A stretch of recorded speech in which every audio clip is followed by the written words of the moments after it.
आणि आता बातमी न्यू इंडिया कोऑपरेटिव्ह बँकेसंदर्भातली। बँकेत आर्थिक घोटाळा झाल्यामुळे रिझर्व्ह बँक ऑफ इंडियानं न्यू इंडिया बँकेवर निर्बंध घातलेले आहेत। मात्र या निर्बंधांमध्ये आता थोडीशी सूट देत 25,000 रुपयांपर्यंतची रक्कम काढण्याची मुभा आरबीआयनं दिलेली आहे। पण यामुळे मोठ्या खातेदारांना दिलासा नेमका केव्हा मिळणार या प्रश्नाचं उत्तर अजूनही मिळालेलंच नाही।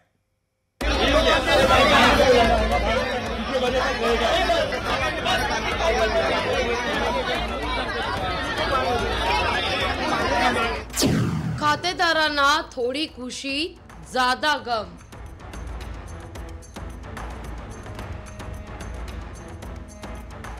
बँकेतून 25,000 रुपये काढता येणार।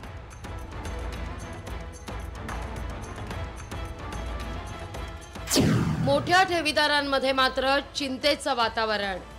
वो गांव का सब बेच के इधर ही लाके जमा करके रखा है।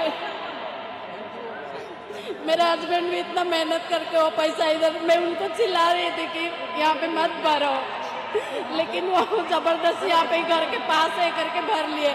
10 लाख है, मतलब कितना मेहनत है उनको। न्यू इंडिया बँकेवर रिझर्व्ह बँकेनं 14 फेब्रुवारीला निर्बंध आणले आणि खातेदारांची ही अशी अवस्था झाली। वो गांव का सब बेच के इधर ही लाके जमा करके रखा है। मिळालेल्या उत्पन्नातून बचत करत पोटाला चिमटा घेत ग्राहकांनी या बँकेत पैसे ठेवले होते। मेरे हस्बैंड भी इतना मेहनत करके वो पैसा इधर, मैं उनको चिल्ला रही थी कि यहाँ पे मत भरो। पण बँकेतील 122 कोटींच्या घोटाळ्यामुळे निर्बंध लावण्यात आले। आता रिझर्व्ह बँकेनं खातेदारांना काहीसा दिलासा दिलाय। खातेदारांना आता 25,000 रुपयांपर्यंतची रक्कम काढता येणार आहे। त्याकरता बँकेची शाखा किंवा एटीएमची मदत घेता येणार आहे।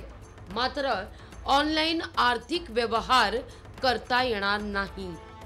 न्यू इंडिया कोऑपरेटिव्ह बँकेच्या खातेदारांना दिलासा मिळालेला आहे, कारण आरबीआयने 25,000 पर्यंतची रक्कम काढण्याचा दिलासा दिलेला आहे। त्यामुळे सकाळपासूनच न्यू इंडिया कोऑपरेटिव्ह बँकेच्या बाहेर खातेदारांची गर्दी पाहायला मिळते, रांग पाहायला मिळतात। आतापर्यंत काही खातेदारांना पैसे सुद्धा देण्यात आलेले आहेत। पहिल्या टप्प्यामध्ये खरं तर 25,000 रुपये सर्व खातेदारांना देण्यात येणार आहेत। लवकरात लवकर त्यांनी ऍक्शन घेतली हे महत्त्वाचं आहे। आधी त्याच्या आधी सांगितलं होतं की 6 महिने तरी लागतील, पण तसं काय नाही झालं। इमिजिएट आम्हाला मेसेज आल्यानंतर जीव थोडा भांड्यात पडला। ऑनलाईन चालू करायला पाहिजे। थोडे सर्व लाईन लावणार, ड्युटीवाले आहेत ना सर्व। ऑनलाईन लवकरात लवकर चालू करा तुम्ही। आता मी सुद्धा आम्हाला सांगितलं तर 5 वाजता आम्ही लाईन लावली नानाचं भरायला, काय नाही बँकेत। नंतर बातमी गावली की 9 वाजता खोलणार, 9 वाजून गेले तर अजून एटीएम चालू नाही। चालू करायला पाहिजे ना, कोण लाईन लावणार आहे ते। न्यू इंडिया बँकेतून 25,000 रुपयांपर्यंतची रक्कम काढता येणार आहे। त्यामुळे खातेदारांना काहीसा दिलासा आहे। मात्र मोठ्या ठेवीदारांचं काय असा सवाल आता विचारला जातोय। सोबतच 122 कोटींचा घोटाळा होईपर्यंत रिझर्व्ह बँकेनं दुर्लक्ष का केलं हाही प्रश्न खातेदार विचारतायत। आमच्याकडे पेशंट आहे, आम्ही समाकरण नाही, आमचे पैसे अडकले तिथे फिक्स डिपॉझिट पण। आम्ही 25,000 काय करणार, आम्हाला 50 लागतात महिन्याला। आमच्या घरी पेशंट आहे, त्यामुळे आम्ही नाही समाधान। बँक चालू होते का नाही आम्हाला धास्ती होते। एफडी बिबडी आमच्या बँकेमध्ये आहेत मुलींच्या, ते चालू लवकरच झाले, मला आनंद वाटतो। पुढे किती देणार पैसे काय सांग, पुढे आणखी आठवड्याच्या नंतर पुन्हा भेटणार आहेत, हा सांगण्यात आलं। आता बँकेतून 25,000 पर्यंतची रक्कम काढता येत असल्यामुळे खातेदारांनी समाधान व्यक्त केलं। तर या पैशातून औषधोपचार आणि मुलांची रखडलेली फी भरणार असल्याचं ग्राहक म्हणतायत।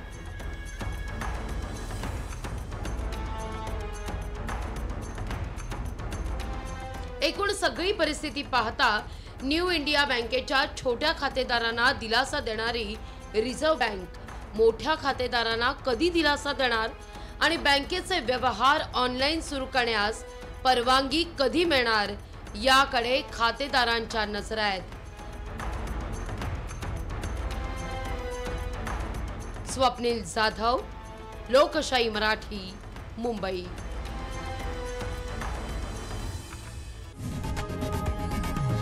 लोकशाही मराठी ऐका, पहा, जागरूक रहा।